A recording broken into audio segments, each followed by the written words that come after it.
These are like really deep. Whoa.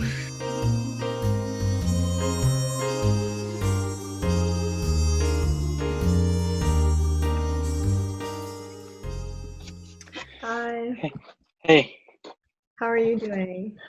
I'm fine. How are you? I'm okay. Hello, good evening. Hi. Hey, nice to meet you. Nice to meet you too. How are you doing?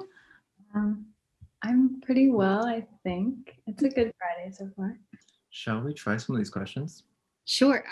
Before making a telephone call, do you ever rehearse what you're going to say and why? Yes. Yeah. I also feel that even if I'm not intending to rehearse things, I always do anyway.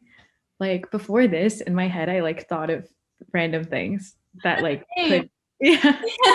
I was like, what if this happens? And then I do this and then this and this. 15. What is the greatest accomplishment of your life?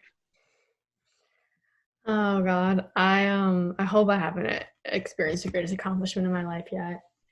I feel like there's so much more. I guess so far it's just been getting out of like my hometown, coming to Northwestern, getting an off-campus apartment like a year after, and kind of like finding my own way. I'm like a very independent person, so I like definitely thrive off of that.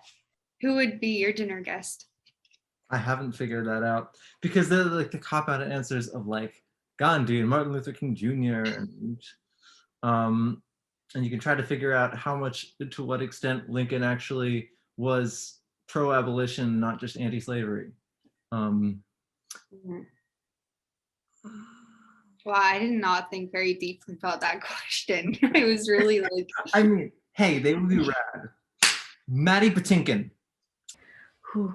If you could change anything about the way you were raised, what would it be? Ooh, that like is a deep one. I don't know. I wish I'd grown up in a different town, I guess. My town was like really, really white and conservative, and I feel that it was not a great place for me to grow up. The ideals there were so just didn't mesh with me. I also grew up in like a very small, like conservative white town. And definitely, yeah, coming to Northwestern just like, yeah, opened my eyes in a lot of ways to like, yeah, rethinking my identity and like my relationship to privilege. And I found out I was gay, which would not really have been acceptable at that time in my town. Is there something that you've dreamed of doing for a long time? Why haven't you done it? Well, just like you, I wanted to become a doctor until, I don't know, junior or senior year of high school. I've always wanted to be a doctor, but I just came to realize that, I'm scared of blood. I think it was more like a pressure thing because my mom's side, it's all doctors. I mentioned this briefly earlier, but I wrote like some songs when I was like in high school, and like I was with the guy I was dating in high school. And like we actually like performed them in Brazil and like had this whole like thing. So that was like a big part of my life. We did this concert with an orchestra in Brazil. This is like Excuse me. Make 3 true we statements each. Oh man. For instance, we are both in this room feeling, well, I think like we're both feeling like pretty comfortable and open. I think we both still have like a slight wall up though of like awkwardness. Maybe it's, I mean, I don't think there's any way that we could not. do you have a secret hunch about how you will die? This is probably TMI, but I feel no shame. I grew up with chronic heart disease. I've lived with it my whole life. I've lived on a pacemaker, and I've needed one to go about my daily life ever since I was born. Oh, wow. And so I guess I've kind of always assumed, it's gonna be a heart-related thing. But I think it would be amazing if it were something else, that it was just something completely different. It was just like a giant middle finger to my heart disease.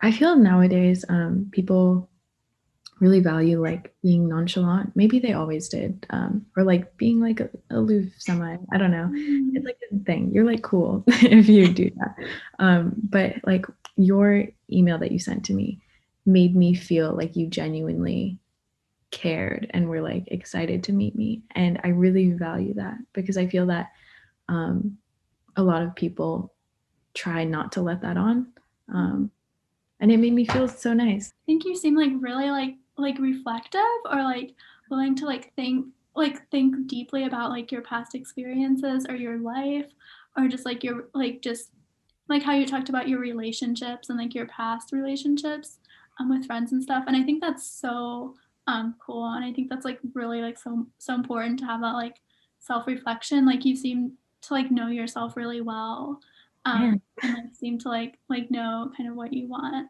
I just really admire that. Have you like dated much at like Northwestern? Do you do like the apps or whatever? Nope. I have not. Have you? I've like gone on a few dates. Yeah, I haven't really had like a boyfriend since high school, so obviously it didn't go that well on the apps. I don't know. It's just hard to meet people like during COVID, obviously. Yeah. And there's also, do you feel like there's a certain element of conversation that you can only have when you're in person? Yeah, I've actually never done a Zoom date or what, like, so I don't know like how it's supposed to work. Yeah, I'm definitely like a very much an in-person person. It was nice to meet you. It was nice to meet you too. Um, Good luck on your quiz. Thank you. You should text me, even though I know you don't like texting. I will though. At least then you'll have my phone number. I'll just send one singular text. You can't respond to it. It's not allowed. So Okay, I won't text you. you take it back. Well, I hope you have a lovely evening. You do. Cool. All right. See you around. Bye. Bye.